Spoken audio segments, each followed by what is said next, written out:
اعوذ باللہ من الشیطان الرجیم بسم اللہ الرحمن الرحیم رب اشرح لی صدری ویسر لی امری واحلل عقدۃ من لسانی یفقہوا قولی رب زدنی علما وعملا صالحا آمین ثم آمین۔ ہم اس کا ترجمہ دیکھ لیتے ہیں۔ ترجمہ اس طرح سے ہے کہ اے لوگو جو ایمان لائے ہو، ایسی باتیں نہ پوچھا کرو جو تم پر ظاہر کر دی جائے تو تمہیں ناگوار ہوں، لیکن اگر تم انہیں ایسے وقت پوچھو گے جب قرآن نازل ہو رہا تو وہ تم پر کھول دی جائیں گی۔ اب تک جو کچھ تم نے کیا اسے اللہ نے معاف کر دیا، اور درگزر کرنے والا اور بردبار ہے۔ تم سے پہلے ایک گروہ نے اسی قسم کے سوالات کیے تھے، پھر وہ لوگ انہی باتوں کی وجہ سے کفر میں مبتلا ہو گئے۔ اللہ نے نہ کوئی بحیرہ مقرر کیا، نہ صاحبہ، نہ وسیلہ اور نہ حام۔ یہ کافر اللہ پر جھوٹی تہمت لگاتے ہیں، ان میں سے اکثر بے عقل ہیں۔ ایسے وہمیات کو مان رہے ہیں جب ان سے کہا جاتا ہے کہ آؤ اس قانون کی طرف جو اللہ نے نازل کیا ہے، اور آؤ پیغمبر کی طرف، تو جواب دیتے ہیں کہ ہمارے لیے تو بس وہی طریقہ کافی ہے جس پر ہم نے اپنے باپ دادا کو پایا ہے۔ کیا یہ باپ دادا ہی کی تقلید کیے چلے جائیں گے، خواہ وہ کچھ نہ جانتے ہوں اور صحیح راستے کی انہیں خبر ہی نہ ہو۔ اے لوگو جو ایمان لائے ہو، اپنی فکر کرو، کسی دوسرے کی گمراہی سے تمہارا کچھ نہیں بگڑتا اگر تم خود راہ راست پر ہو۔ اللہ کی طرف تم سب کو پلٹ کر جانا ہے، پھر وہ تمہیں بتا دے گا کہ تم کیا کرتے رہے ہو۔ اے لوگو جو ایمان لائے ہو، جب تم میں سے کسی کی موت کا وقت آ جائے اور وصیت کر رہا ہو تو اس کے لیے شہادت کا نصاب یہ ہے، تو تمہاری جماعت میں سے 2 صاحب عدل آدمی گواہ بنائے جائیں، یا اگر تم سفر کی حالت میں اور وہاں کی مصیبت پیش آ جائے تو غیر مسلموں ہی میں سے 2 گواہ لے لیے جائیں۔ پھر اگر کوئی شک پڑ جائے تو نماز کے بعد دونوں گواہوں کو مسجد میں روک لیا جائے، اور وہ خدا کی قسم کھا کر کہیں کہ ہم کسی ذاتی فائدے کے عوض شہادت بیچنے والے نہیں ہیں، اور خواہ کوئی ہمارا رشتہ دار ہی کیوں نہ ہو، ہم اس کی رعایت کرنے والے نہیں ہیں، اور نہ خدا واسطے کی گواہی کو ہم چھپانے والے ہیں۔ اگر ہم نے ایسا کیا تو گناہ گاروں میں شمار ہوں گے، لیکن اگر پتہ چل جائے کہ ان دونوں نے اپنے آپ کو گناہ میں مبتلا کیا ہے تو پھر ان کی جگہ 2 اور شخص جو ان کی بنسبت شہادت دینے کے اہل تر ہوں، ان لوگوں میں سے کھڑے ہوں جن کی حق تلفی ہوئی ہو، اور وہ خدا کی قسم کھا کے کہے ہماری شہادت ان کی شہادت سے زیادہ برحق ہے، اور ہم نے اپنی گواہی میں کوئی زیادتی نہیں کی ہے۔ اگر ہم ایسا کریں تو ظالموں میں سے ہوں گے۔ اس طریقے سے توقع کی جا سکتی ہے کہ لوگ ٹھیک ٹھیک شہادت دیں گے، یا کم از کم اس بات کا خوف ہی کریں گے کہ ان کی قسموں کے بعد دوسری قسموں سے کہیں ان کی تردید نہ ہو جائے۔ اللہ سے ڈرو اور سنو، اللہ نافرمانی کرنے والوں کو اپنی رہنمائی سے محروم کر دیتا ہے۔ اب ہم جو ہے وہ ان آیات کا خلاصہ بھی دیکھ لیتے ہیں، اور ساتھ ساتھ جو ترجمہ رہ گیا وہ انشاءاللہ تعالی ہم ساتھ ساتھ جو ہے وہ دیکھتے چلے جائیں گے اس کو، کیونکہ ہمارے پاس ٹائم جو ہے وہ محدود ہے، تو ہم اپنے ٹائم کے اندر اس کو جو ہے وہ کور اچھا جی، یہاں پہ ہمارے پاس جو ہے وہ ان 2 پاروں کے سورہ مائدہ کا رکوع نمبر 14 اور 15 2 رکوعات، ان کا جو خلاصہ ہے کہ ان آیات میں مسلمانوں کو غیر ضروری سوالات اور حد سے بڑھنے والی بحثوں سے روکا گیا ہے، کیونکہ اس طرح کے سوالات بعض اوقات دین میں مشکل پیدا کر دیتے ہیں۔ پھر اللہ تعالیٰ یہود و نصارہ کے طرز عمل کا ذکر کرتے ہیں کہ انہوں نے دین میں غلو کیا، اللہ کے احکام میں تبدیلی کی، اور بعض نے اپنے علماء اور رہبان کو اللہ کے مقابلے میں معبود بنا لیا۔ آخر میں حضرت عیسیٰ اور حواریوں کا واقعہ بیان کیا گیا کہ انہوں نے اللہ سے آسمانی دسترخوان مائدہ مانگا۔ اللہ نے فرمایا اگر ایمان کے ساتھ شکر گزاری کرو گے تو یہ تم پر رحمت ہوگی، ورنہ سخت عذاب ہے۔ اور یہ رکوع ایمان، اطاعت، شکر اور اللہ کے احکام میں اعتدال کا درس دیتا ہے۔ اور جو 16واں رکوع ہے اس میں حضرت عیسیٰ علیہ السلام سے جو اللہ تعالیٰ سوالات کریں گے، اس کے جوابات جو انہوں نے دیے وہ سارے اس کے اندر جو ہے وہ کوڈ ہو گئے ہیں۔ اب یہاں پہ مسلمانوں کو جس چیز کی طرف توجہ دلائی گئی ہے جو کہ بنی اسرائیل کرتے تھے خرابی، اور اس کی وجہ سے وہ بہت زیادہ مشکلات کا شکار ہوئے، تو یہاں بتایا گیا کہ تم وہ سب نہ کرنا۔ اور اس میں یہ ہے کہ ایک گستاخی کا پہلو بھی نکلتا ہے کہ جو نبی کہہ رہے ہیں ان کی بات جو ہے وہ دھیان سے اور غور سے جو ہے وہ نہ جو ہے وہ سنی جائے۔ اور بعض دفعہ نا پیارے نبی کریم صلی اللہ علیہ وسلم سے لوگ بڑے عجیب غریب قسم کے فضول قسم کے سوالات بھی کیا کرتے تھے۔ ایک مرتبہ ایک صاحب نے بھرے مجمع میں آپ سے پوچھ بیٹھا کہ میرا اصلی باپ کون ہے، اور اسی طرح بعض لوگ احکام شرع میں غیر ضروری پوچھ گچھ جو ہے جو کرتے تھے، تو یہاں پہ جو ہے وہ اس کی طرف اشارہ کیا گیا ہے۔ ایک شخص نے پوچھ لیا کہ حج میں جو ہے وہ حج پر تم پر پیارے صلی نے فرمایا نا کہ حج تم پر فرض کیا گیا ہے. تو ایک صاحب نے حکم سنتے ہی پیارے صلی سے دریافت کیا کیا ہر سال فرض کیا گیا ہے؟ آپ نے کچھ جواب نہ دیا. اس نے پھر پوچھا, پھر آپ خاموش ہو گئے. پھر پوچھا تیسری بار. اب فرمایا آپ نے کہ تم پر افسوس ہے اگر میری زبان سے ہاں نکل جائے تو حج ہر سال قرار پا جائے, پھر تم لوگ اس کی پیروی نہ کر سکو گے اور نافرمانی کرنے لگو گے. ایسے ہی لا یعنی اور غیر ضروری سوالات سے اس آیت میں جو ہے وہ منع کیا گیا ہے. اور پھر یہ بھی حدیث مبارکہ میں آتا ہے کہ مسلمانوں کے حق میں سب سے بڑا مجرم وہ شخص ہے جس نے کسی ایسی چیز کے متعلق سوال چھیڑا جو لوگوں پر حرام نہ کی گئی تھی اور پھر محض اس کے سوال چھیڑنے کی بدولت وہ چیز حرام ٹھہرائی گئی تو اس سے جو ہے وہ منع کیا گیا ہے. اور آپ نے فرمایا اللہ نے کچھ فرائض تم پر عائد کیے ہیں, انہیں ضائع نہ کرو. کچھ چیزوں کو حرام کیا ہے, ان کے پاس نہ پھٹکو. کچھ حدود مقرر کی ہے, ان سے تجاوز نہ کرو. اور کچھ چیزوں کے متعلق خاموشی اختیار کی ہے بغیر اس کے کہ اسے بھول لاحق ہوئی ہو, لہٰذا ان کی کھوج نہ لگاؤ. جہاں پہ شریعت نے خاموشی اختیار کی ہے وہاں پہ آپ کو جو اس کے مطابق لگ رہا ہوتا ہے صحیح درست قرآن و سنت کے مطابق آپ اس کو اختیار کر سکتے ہیں. تو غیر ضروری سوالات سے جو ہے وہ منع کیا گیا. ہاں آپ علم حاصل کرنے کے لیے سوالات پوچھ سکتے ہیں. آپ کو کسی چیز کے بارے میں علم نہیں ہے یا آپ کو وہ واضح نہیں ہے, احکامات ہیں قرآن و سنت حدیث کے, تو آپ پوچھ سکتے ہیں. لیکن مین میخ نکالنے کے لیے, بال کی کھال اتارنے کے لیے, اس چیز کے لیے سوالات پوچھنے کی اجازت جو ہے وہ نہیں ہے. حضرت عبداللہ بن عباس رضی اللہ تعالیٰ عنہ فرماتے ہیں کہ صحابہ کرام رضی اللہ تعالیٰ عنہ نے نبی کریم صلی اللہ علیہ وسلم کی حیات مبارکہ میں صرف 13 سوالات پوچھے جو کہ قرآن پاک میں موجود ہیں. اور جو نئے نئے لوگ آتے تھے ان کو ظاہر سوالات پوچھنے کی ضرورت پیش آتی تھی, تو دین جاننے کے لیے تو سوال کیا جائے. لیکن جیسے ہم سورہ بقرہ کے اندر پڑھا ہے جہاں بقرہ کو گائے کو جو ہے وہ ذبح کرنے کا حکم آیا تھا, تو انہوں نے کس طرح کے فضول سوالات کیے, اور جتنے سوالات وہ کرتے چلے گئے وہ خود ہی ان کے اندر جو ہے وہ دھستے چلے گئے. اور صحابہ کرام کا تو طرز عمل یہ تھا کہ سمعنا و اطعنا, سنا اور ہم نے عمل کیا, اطاعت کی. تو ان کا یہ حکم, ان کا یہ طریقہ کار جو ہے وہ نہیں تھا. تو ہمارا بھی یہی طریقہ کار ہونا چاہیے کہ جو دین کا حکم ہمارے تک آئے ہم اس کے اوپر عمل کی جو ہے وہ کوشش کریں, بجائے اس کے کہ ہم اس کے اندر جو ہے وہ چھوٹی چھوٹی باریک باریک فضول قسم کی چیزیں جو ہے وہ نکال کے لے کے آئیں. پیارے نبی کریم صلی اللہ علیہ وسلم نے فرمایا کہ حضرت علی رضی اللہ تعالیٰ عنہ سے کہ ایک وقت جو ہے وہ آنے والا ہے بہت زیادہ فتنوں کا دور ہوگا, فتنوں کا وقت ہوگا. تو حضرت علی رضی اللہ تعالیٰ عنہ نے یہ نہیں پوچھا کہ وہ کیسے فتنے ہوں گے, وہ کب ہوں گے, وہ کہاں ہوں گے, وہ کیوں ہوں گے. اس طرح کے کوئی سوالات نہیں انہوں نے کیے. کیا, کیوں, کب, کیسے والے کوئی سوالات نہیں انہوں نے کیے, بلکہ انہوں نے کیا سوال کیا, انہوں نے پوچھا اللہ کے رسول صلی اللہ علیہ وسلم اس میں سے نکلنے کا طریقہ کیا ہوگا. اب آپ یہ دیکھیں نا کہ یہ وہ سوال ہے کہ جو اس چیز کے لیے پوچھا گیا ہے عمل کے لیے, کیونکہ اس میں سے نکلنے کا طریقہ کیا. تو مجھے اور آپ کو بھی اپنا رویہ جو ہے وہ پرابلم سالونگ والا رکھنا چاہیے, مشکلات مسائل کو حل کرنے والا رکھنا چاہیے, نہ کہ اس میں الجھنے اور دوسروں کو الجھانے والا رکھنا چاہیے. اور اس میں جو ہے وہ فضولیات اور لایانی چیزوں کی طرف جو ہے وہ نہیں جانا چاہیے. یہ آیات ہمیں یہ بتاتی ہیں.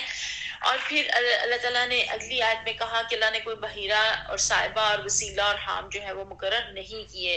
اب آپ کہیں گے کہ یہ کیا لفظ ہیں جو قرآن پاک میں آئے ہیں, تو یہ وہ چیزیں تھیں جو زمانہ جاہلیت میں اہل عرب نے اپنے مختلف قسم کے طریقوں سے جانوروں کو پون کر کے چھوڑا ہوتا تھا, تو ان کے الگ الگ نام رکھے ہوتے تھے. بحیرہ اس اونٹنی کو کہتے ہیں جو 5 دفعہ بچے جن چکی ہو اور آخری بار اس کے ہاں نر بچہ ہو اور اس کا کان چیر کر اس کو آزاد چھوڑ دیا جاتا, پھر نہ کوئی اس پہ سوار ہوتا, نہ اس کا دودھ پیا جاتا, نہ ذبح کیا جاتا, نہ اون اتارا جاتا, اور اس کو حق تھا جس کھیت میں چاہے جا کے چرے اور جس گھاٹ سے چاہے پانی پیے. یہ ان کی جاہلیت کی رسم تھی.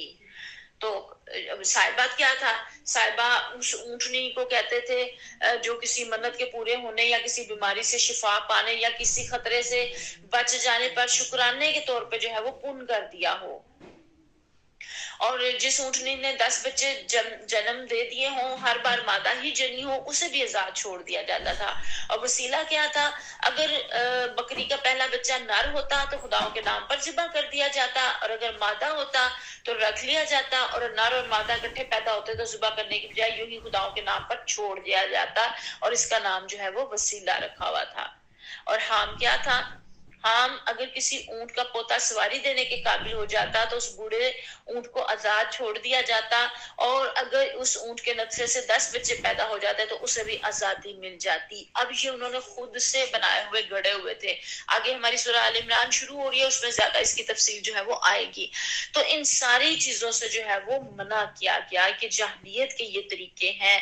تو کہیں ہم نے تو یہ طریقے نہیں اپنا لیے جاہلیت کے، کہیں ہم تو نہیں جو ہے وہ دیوی دیوتاؤں اور بتوں کو تو ہم نہیں پوجتے، مسلمان ہیں، لیکن کہیں اور لوگوں کو تو نہیں اس منصب پہ بٹھا دیا کہ یہ جو ہے وہ نذرانے ان کے جو ہے وہ بارگاہوں میں پیش ہونے ہیں، اور یہ ان کی درگاہ پہ جانے ہیں، اور یہ جو ہے وہ صرف عورت کھائے اور مرد نہ کھائے، اور یہ صرف مرد کھائے اور یہ عورت نہ کھائے۔ تو کیا کہیں ایسی چیزیں ہم نے تو نہیں کر لی، ہم اس میں تو نہیں شامل ہو رہے؟ مجھے اور آپ کو اس بات کے اوپر سوچنا ہے کہ امت مسلمانے بزرگان دین کی اتباع کی بجائے جو ہے وہ ان کے پیچھے چلنے کی بجائے کیا ان کے اور ان کے مزارات پہ چیزیں خود سے تو نہیں کر لی شروع؟ اور کہیں یہ سب خرابیاں ہمارے اندر تو نہیں آگے جو ان کے اندر آئی ہوئی تھی؟ جبکہ ہمیں تو پیارے نبی کریم صلی اللہ علیہ وسلم کا اتباع کا پابند کیا گیا، کیونکہ دین اسلام میں جب داخل ہو جاتے تو کسی اور کے اتباع کرنے کا تو جو ہے وہ سوال ہی پیدا نہیں ہوتا، اور نبی کریم صلی اللہ علیہ وسلم کے طریقے کے اوپر چلنا ہی جو ہے وہ یہی سیدھا راستہ ہے اور صراط مستقیم ہے۔ تو یہاں پہ مجھے اور آپ کو اس چیز کو ضرور ہی جو ہے وہ دیکھنا ہے کہ ایسی جاہلیت کے رسوم کے اندر کہیں ہم تو مبتلا نہیں ہیں۔ پھر آگے اللہ تعالیٰ کہتے ہیں کہ جب ان سے کہا جاتا ہے کہ آؤ اس قانون کی طرف جو اللہ نے نازل کیا، اور آؤ پیغمبر کی طرف جو جواب، تو وہ جواب دیتے ہیں کہ ہمارے لیے تو بس وہی طریقہ کافی ہے جس پر ہم نے اپنے باپ دادا کو پایا۔ کیا یہ باپ دادا ہی کی تقلید کیے چلے جائیں گے خواہ وہ کچھ نہ جانتے ہوں اور صحیح راستے کی انہیں خبر ہی نہ ہو؟ اب یہ بڑی اہم بات ہے۔ کفار مکہ اس چیز کا جو ہے وہ بار بار کہتے تھے کہ ہم اسی طریقے پہ چلیں گے جس کے اوپر ہمارے آباء و اجداد چلے۔ تو مجھے اور آپ کو بھی سوچنا ہے، کیا ہم اس چیز کے لیے فکر مند ہیں کہ ہم صحیح راستے پہ چل رہے ہیں، یا اندھی تقلید میں صرف اپنے بڑوں اور بزرگوں اور خاندان اور برادری اور رسم و رواج کے مطابق چل رہے ہیں؟ قرآن پڑھتے، قرآن آئینہ ہے نا، تو ہر فرد کے لیے آئینہ ہے۔ جب قرآن پڑھے نا تو لگتا ہے کہ مجھے ہی کہا جا رہا ہے اور مجھ سے ہی بات کی جا رہی ہے۔ ہماری استاد محترم جب کلاس میں پڑھایا کرتی تھی نا تو ہم لوگ بڑے بعد میں نا کچے کچے سے ہوتے تھے، شرمندہ سے ہوتے تھے، ہمیں لگتا تھا آنٹی نے ہمیں ہی کہا ہے۔ تو آہستہ آہستہ جب پڑھنا شروع کیا اور جب جو ہے اس کی تکمیل ہوئی تو سمجھ آئی کہ قرآن تو ہر فرد کو مخاطب کرتا ہے، وہ تو ہر فرد کے لیے آئینہ ہے۔ تو وہ ہمیں محسوس ہو رہا ہوتا ہے شاید ہمیں ہی کہا جا رہا ہے، جبکہ وہ تو ساری انسانیت کو مخاطب کر رہا ہے۔ تو یہاں اللہ کہتے ہیں لوگوں جو ایمان لائے ہو اپنی فکر کرو، کسی دوسرے کی گمراہی سے تمہارا کچھ نہیں بگڑتا اگر تم خود راہ راست کے اوپر ہو۔ یہ آیت نمبر 105 ہے۔ اللہ کی طرف تم سب کو پلٹ کر جانا ہے، پھر وہ تمہیں بتا دے گا تم کیا کرتے رہے ہو۔ اب یہاں یہ بھی دیکھیے کہ جو اس آیت کا مطلب ہے کہ دوسرے کی فکر نہ کرو اپنی کرو، تو اس کا الٹا مطلب نہیں لینا۔ اس کا ایک مطلب تو یہ ہے کہ ہر آدمی ہر وقت یہ نہ دیکھے کہ فلاں کیا کر رہا ہے، فلاں میں کیا خرابی ہے، فلاں کے عقیدے میں کیا خرابی ہے، اس کے خیالات کیا ہیں، اس کا اخلاق کیا ہے۔ ہر وقت اس کے اوپر تنقید اور اس کے پیچھے پڑے رہنا اس چیز سے منع کیا گیا ہے۔ لیکن اگر کوئی جو ہے وہ غلط راستے کے اوپر ہے تو پھر بتا دیا گیا ساتھ ہی حدیث مبارکہ میں پیارے سے سامنے کہ اگر جو ہے وہ برائی کو ہوتا دیکھے تو برائی کو بدلنے کی کوشش کرے، ظالم کو ظلم کرتے پائے تو اس کا ہاتھ پکڑیں، اور اگر نہیں پکڑیں گے تو وعید نہیں کہ اللہ سب کو عذاب میں لپیٹ لے۔ خدا کی قسم تم کو لازم ہے بلائی کا حکم دو اور برائی سے روکو، ورنہ اللہ تم پر ایسے لوگوں کو مسلط کر دے گا جو تم میں سے سب سے بدتر ہوں گے، وہ تم کو سخت تکلیفیں پہنچائیں گے، پھر تمہارے نیک لوگ خدا سے دعائیں مانگیں گے مگر وہ قبول نہ ہوگی۔ استغفر اللہ۔ اب آپ دیکھ لیجئے امر بالمعروف اور نہی عن المنکر کی کس قدر زیادہ فضیلت ہے، اور اس کو چھوڑ دینا کتنا نقصان دہ ہے، دنیا بھی خراب اور آخرت بھی خراب۔ بالکل ایسے کہ جیسے پڑوسی کے گھر میں اگر آگ لگ جائے نا، تو اگر ہم اس کو بچانے کی فکر نہ کریں اور اس کا ساتھ نہ دیں اور خود آرام سے سوئے رہیں، تو وہ جلد ہی ہمارے گھر کو بھی آگ جو ہے اپنی لپیٹ میں جو ہے وہ لے لے گی۔ باہر گندگی ہو اور اندر سے گھر صاف کر لیا جائے تو پاؤں سے لگ کے وہ گندگی اندر ہی آئے گی۔ تو اس لیے اپنے گھر کو صاف کرنے کے ساتھ ساتھ باہر کی گندگی کو صاف کرنا بھی ہمارا ہی فرض ہے۔ اور پھر پیارے نبی کریم صلی اللہ علیہ وسلم نے حدیث مبارکہ میں اس کی مثال دیتے ہوئے یوں فرمایا کہ کچھ لوگ کسی بحری جہاز میں سوار سمندر میں کہیں جا رہے ہیں، بحری جہاز کے تمام مسافروں کے لیے پینے کا میٹھا پانی جہاز کے اوپر کے درجے میں ہے، نیچے والے اپنی ضرورت کے لیے اوپر سے پانی لینے آتے ہیں اور اوپر والے جو ہے وہ تنگ ہوتے ہیں۔ تو ان میں سے کسی نے مشورہ دیا کہ ہم بار بار پانی اوپر لینے جاتے ہیں، تکلیف اٹھاتے ہیں، تو کیوں نہ ہم نیچے سے اپنے حصے میں سوراخ کر کے پانی نکال لیں اور اوپر جانے کی تکلیف سے بچ جائیں۔ پیارے صلی اللہ علیہ وسلم نے فرمایا اگر ان بیوقوفوں نے واقعی ایسا کر لیا تو ان کا حصہ جب ڈوبے گا تو کیا جہاز کا اوپر کا حصہ بچ جائے گا؟ ظاہر ہے نہیں بچے گا، سارے کا سارا ڈوبے گا۔ یہ مثال دے کے پیارے صلی اللہ علیہ وسلم نے بتایا ہے کہ اگر خرابی کرنے والوں کو، برائی کرنے والوں کو نہ روکا گیا تو پھر سارے کا سارا یہ امت مسلمہ کا جہاز ڈوب جائے گا۔ اور آج یہی ہوتا چلا جا رہا ہے کہ برائی جو ہے وہ دندناتی پھر رہی ہے اور نیکی منہ چھپاتی پھر رہی ہے، جبکہ نیکی کو چاہیے کہ وہ سامنے آئے، منظر پہ آئے، سامنے آئے اور اپنے حصے کا کردار ادا کرے۔ اور پھر جو ہے وہ یہاں فکر مندی ہونی چاہیے مسلمان کو اپنے جو ہے وہ فرض کی کہ جو اس کے اوپر عائد کر دیا گیا۔ ہاں البتہ منع کس چیز سے کیا گیا کہ دوسروں کے اوپر یوں تنقید نہ کی جائے اور ہر وقت ان کی ٹو میں نہ رہا جائے اور ہر وقت اس کا چیک نہ لگایا جائے۔ تو حضرت ابوبکر صدیق رضی اللہ عنہ نے فرمایا نا کہ تم لوگ یہ جو آیت پڑھتے ہو تو اس کا جو ہے وہ غلط مطلب لیتے ہو کہ دوسروں کی گمراہی جو ہے وہ تمہارا کچھ نہیں بگاڑ سکتی۔ اس کے یہ مطلب نہیں نکلتا کہ آپ جو ہے وہ نیکی کا حکم دینا اور برائی سے منع کرنا جو ہے وہ چھوڑ دیں۔ اور پھر آگے اللہ تعالیٰ فرما رہے ہیں کہ شہادت گواہی دینا جو ہے اس کا نصاب بتایا جا رہا ہے کہ جماعت میں سے، مسلمانوں میں سے 2 صاحب عدل آدمی جو ہے وہ گواہ بنائے جائیں۔ اگر سفر کی حالت میں ہو، موت کی مصیبت پیش آئے اور مسلمان کوئی نہ ملے تو پھر غیر مسلموں سے گواہ لے لیے جائیں، لیکن کوشش کی جائے کہ گواہ جو ہے وہ صالح اور نیک افراد ہی جو ہے وہ لیے جائیں اور مسلمان کو، ایمان والے کو ہی اس کے اوپر جو ہے وہ ترجیح دی جائے۔ اور یہ آخری آیت جو اس رکوع کی آیت نمبر 108 ہے، اللہ تعالیٰ نے اس میں فرما دیا وَاتَّقُوا اللَّهَ، اللہ تعالیٰ سے ڈرو، وَاسْمَعُوا، اور جو ہے وہ سنو، وَاللَّهُ لَا يَهْدِي الْقَوْمَ الْفَاسِقِينَ، کہ اللہ جو ہے وہ نافرمانی کرنے والوں کو اپنی رہنمائی سے محروم کر دیتا ہے۔ فاسق جو کھلا گناہ کرتا ہے اور اس کا اقرار کرتا ہے، اللہ تعالیٰ جو ہے وہ رہنمائی نہیں پھر دیتا۔ رہنمائی اللہ اس کو دیتا ہے جو اس کے لیے کوشش کرتا ہے، جو کوشش نہیں کرتا اس کو رہنمائی جو ہے وہ نہیں ملتی۔ پھر آگے اللہ تعالیٰ کہتے ہیں جس روز اللہ سب رسولوں کو جمع کر کے پوچھے گا تمہیں کیا جواب دیا گیا تو وہ عرض کریں گے ہمیں کچھ علم نہیں، آپ ہی تمام پوشیدہ حقیقتوں کو جانتے ہیں۔ پھر تصور کرو اس موقع پر جب اللہ فرمائے گا مریم کے بیٹے عیسیٰ، یاد کرو میری اس نعمت کو میں نے تجھے اور تیری ماں کو عطا کی تھی، میں نے روح پاک سے تیری مدد کی، تو گہوارے میں بھی لوگوں سے بات کرتا تھا اور بڑی عمر کا پہنچ پر بھی میں نے تجھ کو کتاب اور حکمت اور تورات اور انجیل کی تعلیم دی، تو میرے حکم سے مٹی کا پتلا پرندے کی شکل کا بناتا اور اس میں پھونکتا اور وہ میرے حکم سے پرندہ بن جاتا تھا، تو مادرزاد اندر کوڑی کو میرے حکم سے اچھا کرتا، تو مردوں کو میرے حکم سے نکالتا۔ یہ وہ ساری معجزے گنوائے گئے ہیں جو اللہ تعالیٰ نے حضرت عیسیٰ علیہ السلام کو دیے تھے، لیکن اس سے پہلے جب رسولوں سے پوچھا جائے گا، یہ ایک عظیم اجتماع ہے اور ایک عظیم جواب دہی ہے اور پوچھ گچھ کا دن ہے، یہ یوم الدین ہے۔ اور یہ ایک ایسی عدالت ہے جس میں جج اور منصف کے منصب پر اللہ تعالیٰ خود رب ذوالجلال والاکرام جو ہے وہ فائز ہوں گے، اور ایک نہایت وسیع بے کنارہ انسانی سمندر امید و خوف کی کیفیت میں سرتپا محو انتظار ہوگا۔ اور ایک آواز گونجے گی، انسانوں بتاؤ آج حکومت کس کی ہے؟ کوئی مختار کل بادشاہ ہے جس کے سامنے کسی کو دم مارنے کی مجال؟ اور پھر جواب خود ہی آ گیا کہ للہ الواحد القہار، آج اللہ ہی کی حکومت ہے جو کہ قہار ہے۔ اور یہ بڑا دل کو دہلا دینے والا اور ہیبت ناک منظر ہے کہ انبیاء اور رسول ان سے پہلے گواہی لی جائے گی، اور جب سب اکٹھے پہلے ان سے بات ہوگی، پھر ایک ایک کی علیحدہ علیحدہ یہاں پہ یہ اس دن کی نزاکت کو جو ہے وہ بتایا گیا ہے ان آیات کے اندر۔ تو جب انبیاء جو ہیں ان سے پوچھ گچھ ہونی ہے تو کیا انبیاء کی اقوام سے نہیں ہونی، ان کی امتوں سے نہیں ہونی کہ جن کو اس منصب پہ فائز کر دیا گیا؟ کہ وہ پیغام پہلے تو انبیاء آ جاتے تھے نا، مختلف قوموں میں مختلف وقتوں میں مختلف انبیاء آتے رہے، رسول آتے رہے، صحائف آتے رہے، کتابیں آتی رہی، لیکن اب چونکہ نبی کریم صلی اللہ علیہ وسلم آخری نبی ہے، خاتم النبیین صلی اللہ علیہ وسلم، اور آخری کتاب قرآن پاک، اب یہ فریضہ امت کا ہے، میرا اور آپ کا فریضہ ہے اس پیغام کو جو ہے وہ پہنچانے کا۔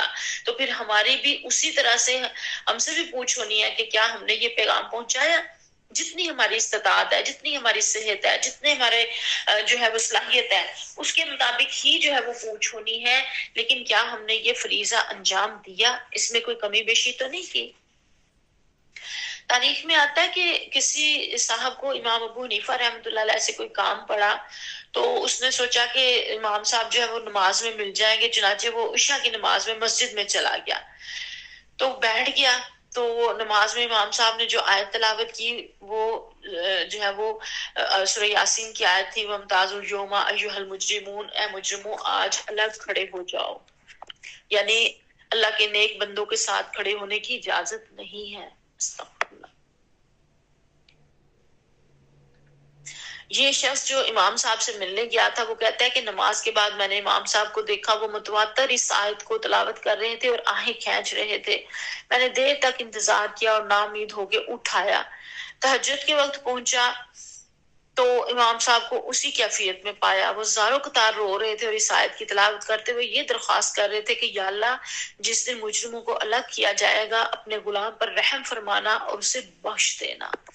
اب آپ دیکھیں یہ وہ احساس ہے جو انسان پہ راہ راست پہ رکھتا ہے، اور جب انبیاء کرام سے ان کے مشن کے بارے میں سوال ہوگا تو ان کی پیروی کرنے والے کس طرح جواب دہی سے بچ سکتے ہیں؟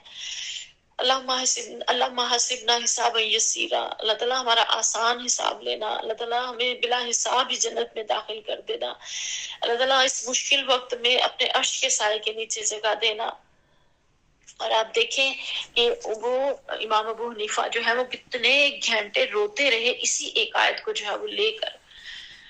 تو ہم کیسے آرام سے ان آیتوں سے اور ان چیزوں سے جو ہے وہ گزر جاتے ہیں، اور پھر جو ہے وہ اس طرف اتنا ہمارا دھیان ہی نہیں جاتا۔ اللہ تعالیٰ مجھے اور آپ کو بہت زیادہ قرآن پاک میں جو ہے وہ غور و فکر کرنے کی توفیق عطا فرمائے، عمدہ انداز سے پڑھنے سمجھنے اور عمل کی توفیق عطا فرمائے۔ اگلی آیات میں اللہ تعالیٰ فرما رہے ہیں کہ جو حواریوں نے کہا کہ ہمارے لیے ایک جو ہے وہ خوان، اوپر سے جو ہے وہ دسترخوان جو ہے وہ معاہدہ یہاں لفظ استعمال ہوا ہے، یہ آیت نمبر 112 کے اندر، کہ ينزل علینا مائدہ من السماء، کہ ہمارے اوپر آسمان سے ایک خوان جو ہے وہ نازل کرو۔ تو عیسیٰ نے کہا اللہ سے ڈرو اگر تم مومن ہو۔ انہوں نے کہا ہم بس یہ چاہتے ہیں کہ اس خوان سے کھانا کھائیں اور ہمارے دل مطمئن ہو جائے اور ہمیں معلوم ہو جائے کہ آپ نے جو کچھ کہا ہم سے کہا وہ سچ ہے، ہم اس پر گواہ ہوں۔ تو حضرت عیسیٰ ابن مریم نے دعا کی کہ خدایا ہمارے رب ہم پر آسمان سے خوان نازل کر جو ہمارے لیے اور اگلے پچھلوں کے لیے خوشی کا موقع قرار پائے، اور تیری طرف سے ایک نشانی ہو، ہم کو رزق دے، تو بہترین رازق ہے۔ اللہ نے جواب دیا میں اس کو تم پر نازل کرنے والا ہوں، مگر اس کے بعد جو تم میں سے کفر کرے گا میں ایسی سزا دوں گا جو دنیا میں کسی کو نہ دی ہوگی۔ اللہ تعالیٰ نے بنی اسرائیل کو سارے معجزے ان کے کہنے کے اوپر دیے، اور پھر جب انہوں نے مان کر نہ دیا تو ان سے بڑھ کے سزا بھی پھر کسی کو نہیں ملی، کیونکہ جب معجزہ بالکل آنکھوں کے سامنے آ جاتا ہے تو حجت تمام ہو جاتی ہے۔ بالکل آپ دیکھیں نا کہ حضرت جو ہے وہ